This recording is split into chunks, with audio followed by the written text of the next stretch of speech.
Welcome to MindTier Learning, where geography, GCSE learning, and revision is made simple. Welcome to today's lesson on coastal erosional landforms.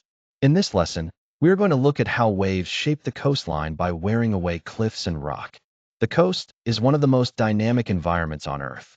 It is constantly changing because waves, tides, wind, weather, and geology all interact. Some coastlines retreat quickly, while others change much more slowly. Today, we are focusing on the landforms created by erosion. Erosion is the wearing away of rock and land. At the coast, waves can erode cliffs through processes such as hydraulic action, abrasion, attrition, and solution. Over time, these processes create dramatic features such as headlands, bays, caves, arches, stacks, stumps, wave-cut notches, and wave-cut platforms. The big question for today is, how do waves sculpt the coastline into distinctive landforms? Let's begin with today's learning objectives. By the end of the lesson, you should be able to do 4 things. First, you should be able to explain how differential erosion creates headlands and bays. Differential erosion means that some rocks erode faster than others. This is one of the main reasons coastlines become uneven. Second, you should be able to sequence the formation of caves, arches, stacks, and stumps. This is a classic GCSE Geography process question. You need to know the correct order and explain how erosion changes a headland over time. Third, you should be able to describe the development of wave-cut notches and wave-cut platforms. These features show how cliffs retreat inland as waves attack the base of the cliff. Finally, you should be able to apply your knowledge to real-world UK case studies. Today, we will refer to examples such as the Dorset Coast, Old Hairy Rocks, Swanage Bay, and Flamborough Head. So today is about linking process, landform, and example. Before we go further, let's look at the key vocabulary. The first word is headland. A headland is an area of more resistant rock that sticks out into the sea. It remains sticking out because it erodes more slowly than the softer rock around it. The second word is discordant. A discordant coastline is where bands of different rock types run at right angles to the shore. This often creates alternating headlands and bays. The third word is stack. A stack is an isolated pillar of rock left behind when an arch collapses. Stacks are often found just offshore. The fourth word is stump. A stump is the low-lying base of rock left behind after a stack has been eroded further. Stumps may only be visible at low tide. These words are important because they help us describe the stages of coastal erosion accurately. Before we look at landforms, let's recap the 4 main processes of marine erosion. Marine erosion means erosion caused by the sea. The first process is hydraulic action. This happens when waves crash against a cliff and force air into cracks. The air becomes compressed, and when the wave retreats, the pressure is released. Over time, this weakens the rock and forces cracks open. The second process is abrasion. This is when waves throw rocks, pebbles, and sand against the cliff. These materials scrape and wear away the rock like sandpaper. The third process is solution. This happens when weak acids and seawater dissolve certain rock types, such as limestone or chalk. The fourth process is attrition. This happens when rocks in the sea knock into each other and become smaller, smoother, and rounder. These processes work together to break down cliffs and create erosional landforms. Now let's do a quick matchup. The processes are 1. Abrasion, 2. Solution, 3. Hydraulic action, 4. Attrition. The definitions are: A. Weak acids and seawater dissolve certain rock types like chalk or limestone. B. Rocks in the sea knock against each other, becoming smaller and rounder. C. Air is compressed into cracks by waves, forcing them open.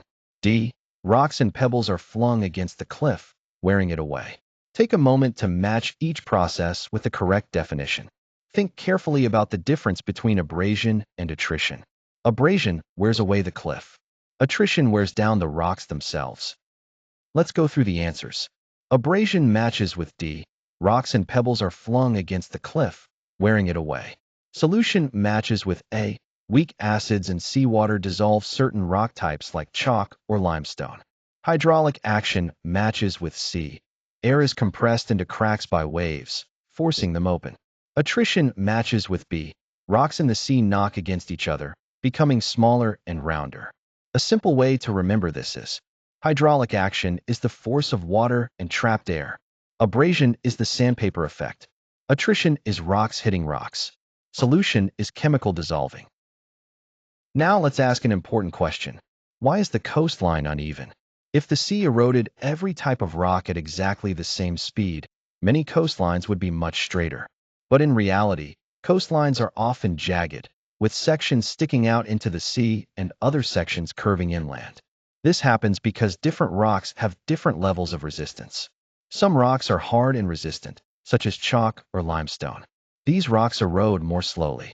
Other rocks are softer and less resistant, such as clay. These rocks erode more quickly. This process is called differential erosion. Differential erosion means different rates of erosion. Where soft rock is eroded quickly, bays can form.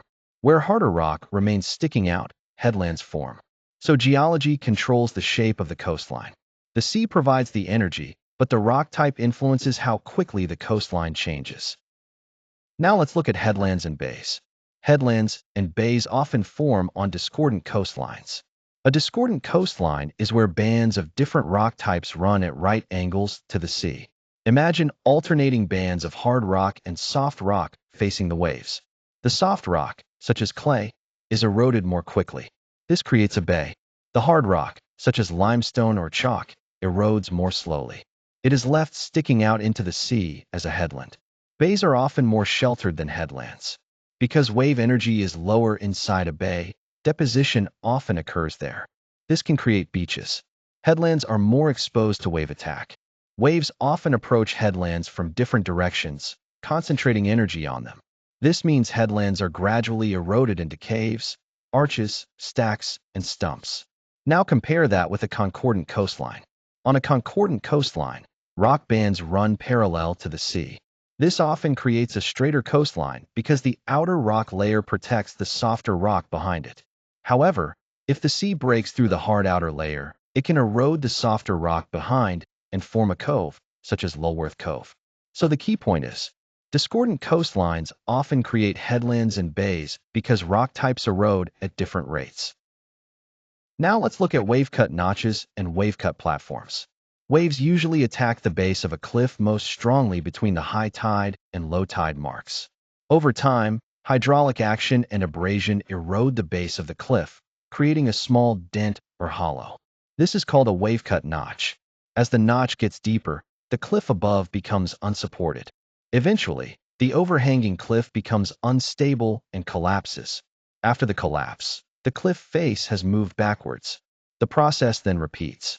Waves continue to attack the new cliff base. Another notch forms, the cliff collapses again, and the cliff retreats inland. As the cliff retreats, it leaves behind a flat rocky surface at the base. This is called a wave-cut platform. A wave-cut platform is important evidence of cliff retreat because it shows where the cliff used to be. So the sequence is, waves erode the cliff base. A wave-cut notch forms. The overhang collapses. The cliff retreats. A wave-cut platform is left behind. Now let's look at one of the most famous sequences in coastal erosion: cave, arch, stack, and stump.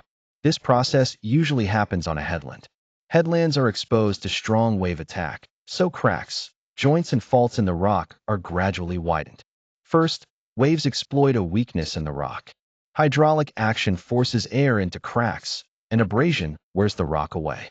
Over time, the crack becomes wider and deeper until it forms a cave. If erosion continues, the cave may break through the headland to the other side. Alternatively, two caves on opposite sides may join together. This forms an arch. The arch roof is then attacked by weathering from above and erosion by waves below. Eventually, the roof becomes unstable and collapses. This leaves behind a tall, isolated pillar of rock called a stack. Over time, the stack is eroded at its base and weathered from above. Eventually, it becomes a shorter, lower feature called a stump. So the order is cave, arch, stack, stump. Now let's test that sequence. Put these features in the order they appear as a headland is eroded over time. Arch, stump, cave, stack. Take a moment to think. Which feature forms first when waves widen cracks in a headland? Which feature forms after an arch collapses? Which feature is left after a stack is eroded down? The correct order is: first, cave; second, arch; third, stack; fourth, stump. This is one of the most important coastal erosion sequences for GCSE Geography. A strong answer might say, waves attack cracks and weaknesses in a headland through hydraulic action and abrasion. These cracks widen to form caves. Continued erosion may cause a cave to break through the headland, forming an arch. Weathering and erosion weaken the arch roof until it collapses, leaving a stack. The stack is then eroded further until only a stump remains. That answer is strong because it uses the correct sequence and names the erosion processes involved. Now let's apply this to a real UK example: the Dorset Coast, also known as part of the Jurassic Coast. The Jurassic Coast is a World Heritage Site because its rocks reveal millions of years of geological history. The area around Swanage Bay and the Foreland, also known as Handfast Point, is a strong example of a discordant coastline. Here, different rock types erode at different rates. Softer rocks, such as clay, are eroded more quickly to form bays. More resistant rocks, such as chalk, are left sticking out as headlands. One famous feature is Old Hairy Rocks, near Swanage. Old Hairy Rocks are a stack and stump formation at the end of a chalk headland. They show the cave arch stack stump sequence in action. This case study is useful because it links geology, differential erosion, headlands, and erosional landforms.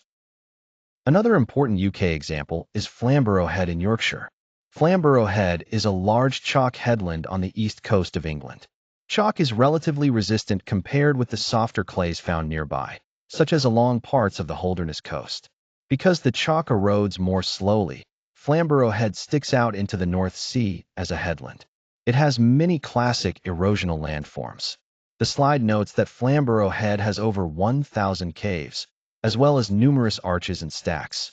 One example is Selwick's Bay, where wave erosion has created dramatic coastal features. This example helps show that even resistant rock can be eroded over time. Hard rock does not mean no erosion. It means slower erosion. Given enough time, waves can still exploit cracks and weaknesses to create caves, arches, stacks, and stumps. Now let's think about the future. The question is, if global sea levels rise and storm frequency increases due to climate change, how will the rate of landform development change? Which features will we see more of? If sea levels rise, waves may reach higher parts of the cliff face more often. This could create wave-cut notches higher up the cliff and increase cliff instability. If storms become more frequent or more powerful, wave energy will increase. That means hydraulic action and abrasion may become more intense. As a result, erosion rates could speed up. Caves may widen more quickly. Arches may collapse sooner. In the short term, this could create more stacks as arches collapse. But over the longer term, those stacks may also be eroded into stumps or disappear completely. Famous landmarks, such as stacks and arches, are not permanent. They are temporary stages in a longer erosion sequence. So climate change may speed up the development and destruction of coastal erosional landforms. You might have said that erosion rates will speed up because of more powerful hydraulic action. That is correct. More storm energy means waves can attack cliffs with greater force. You might also have said that wave-cut notches may form higher up the cliff face. That is also correct, because rising sea levels allow waves to reach higher sections of the coast. You might have said that arches may collapse sooner, creating more stacks in the short term. That is a strong point. But remember, stacks are also temporary. Over time, they can be eroded into stumps. A strong GCSE answer might say, rising sea levels and more frequent storms would increase wave attack on cliffs. Higher sea levels would allow waves to erode higher parts of the cliff face, while storm waves would increase hydraulic action and abrasion. This could speed up the formation of caves and arches, but also cause arches to collapse sooner, creating stacks. Over time, many stacks would be eroded into stumps or disappear. That answer is strong because it links climate change, wave energy, and landform development. Let's finish with a summary task. You should now be able to explain the difference between a discordant and concordant coastline. A discordant coastline has bands of rock at right angles to the sea. This often creates headlands and bays because softer rock erodes faster than harder rock. A concordant coastline has bands of rock parallel to the sea. This often creates a straighter coastline. unless the sea breaks through a hard outer layer and erodes softer rock behind it. You should also be able to draw the 4 stages of headland erosion: cave, arch, stack, stump. Finally, you should understand why wave-cut platforms are proof of cliff retreat. They are left behind as the cliff is eroded backwards over time. The key idea from today is coastal erosional landforms are created by the interaction between wave energy, geology, and time. Thank you for watching. If you found this presentation helpful, please make sure to like the video and subscribe to our channel for more content like this. Your support means a lot and helps us continue creating valuable presentations. See you next time.